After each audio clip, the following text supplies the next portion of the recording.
اعوذ باللہ من الشیطان الرجیم، بسم اللہ الرحمن الرحیم۔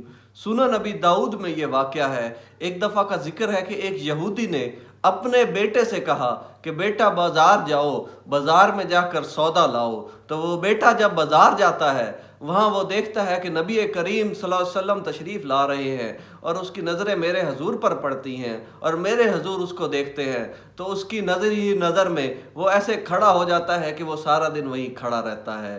اس کی اتنا اس پر اثر ہوتا ہے کہ وہ سارا دن گزار دیتا ہے۔ تو شام کو جب گھر واپس لوٹتا ہے تو اس کا باپ بڑا ناراض ہوتا ہے کہ تم نے سارا دن بازار میں گزار دیا اور تم سودا بھی نہیں لائے۔ تو وہ بیٹا کہتا ہے کہ میں سودا خرید چکا ہوں۔ تو اس کا باپ بڑا حیران ہوتا ہے، بھئی یہ کس طرح کی باتیں کر گیا، میرا بیٹا پاگل ہو گیا ہے۔ تو بیٹا کہتا ہے کاش آپ کے پاس وہ آنکھ ہوتی تو میں آپ کو بتاتا کہ میں کیا سودا خرید کر لایا ہوں۔ تو وہ لڑکا جو ہے وہ روز نبی کریم صلی اللہ علیہ وسلم کی بارگاہ میں بیٹھنا شروع کر دیتا ہے، وہ آپ کی باتیں سننا شروع کر دیتا ہے، اور دن گزرنے جاتے ہیں۔ ایسے ایک دن ایسا آتا ہے کہ وہ لڑکا بیمار ہو جاتا ہے، اور اتنا شدید بیمار ہو جاتا ہے کہ وہ قریب المرگ ہو جاتا ہے، وہ مرنے کے قریب پہنچ جاتا ہے۔ اس کا والد اس کا جب یہ حال دیکھتا ہے تو بیٹا کہتا ہے کہ مجھے اب رسول کریم سے ملنا ہے۔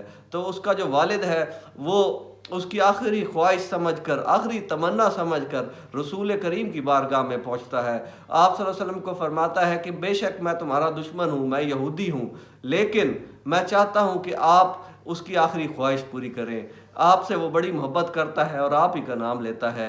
تو میرے آقا اس کا پوچھنے چلے جاتے ہیں، تو جب اس کے پاس پہنچتے ہیں تو اس کی آنکھیں بند ہوتی ہیں۔ تو میرے آقا جب اس کے ماتھے کو ہاتھ لگاتے ہیں تو وہ اس کی آنکھیں کھل جاتی ہیں، اس کا دل روشن ہو جاتا ہے، اس کے چہرے پر چمک آ جاتی ہے اور وہ خوش ہو جاتا ہے اور وہ آنکھیں کھول لیتا ہے۔ تو میرے آقا صلی اللہ علیہ وسلم فرماتے ہیں کہ بیٹا کلمہ پڑھ لے۔ تو وہ آگے سے جو یہودی کا بیٹا ہوتا ہے وہ کہتا ہے میرے پاس تو کوئی نیک عمل نہیں ہے، میں کلمہ پڑھوں تو میری بخشش کیسے ہوگی؟ تو میرے آقا فرماتے ہیں کہ تم کلمہ پڑھ لو، بخشش کا میرے پہ چھوڑ دو، جنت کا مالک میں ہوں، میں تمہیں بخشوا لوں گا۔ تو وہ پڑھتا ہے لا الہ الا اللہ محمد الرسول اللہ، وہ میرے آقا کے ہاتھ پہ کلمہ پڑھ لیتا ہے، بیعت ہو جاتا ہے۔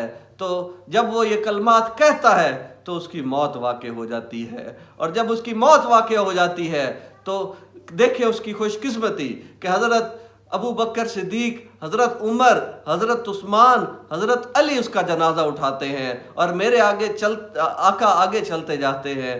کیا اس کی خوش نصیبی ہے! تو میرے آقا خود اس کے جسد خاکی کو قبر میں اتارتے ہیں، اس کی قبر کے اندر جاتے ہیں اور کافی دیر وہاں کھڑے رہتے ہیں، یہاں تک کہ جب میرے آقا واپس باہر آتے ہیں اور صحابی حضور سے پوچھتے ہیں آپ صلی اللہ علیہ وسلم اتنی دیر کیوں قبر میں کھڑے رہے؟ تو میرے آقا فرماتے ہیں میں نے اس سے وعدہ کیا تھا کہ میں اسے جنت میں پہنچاؤں گا، تو اس لیے میں اس کی قبر میں کھڑا رہا تاکہ اس کی قبر جنت کے باغوں میں سے ایک باغ بن جائے۔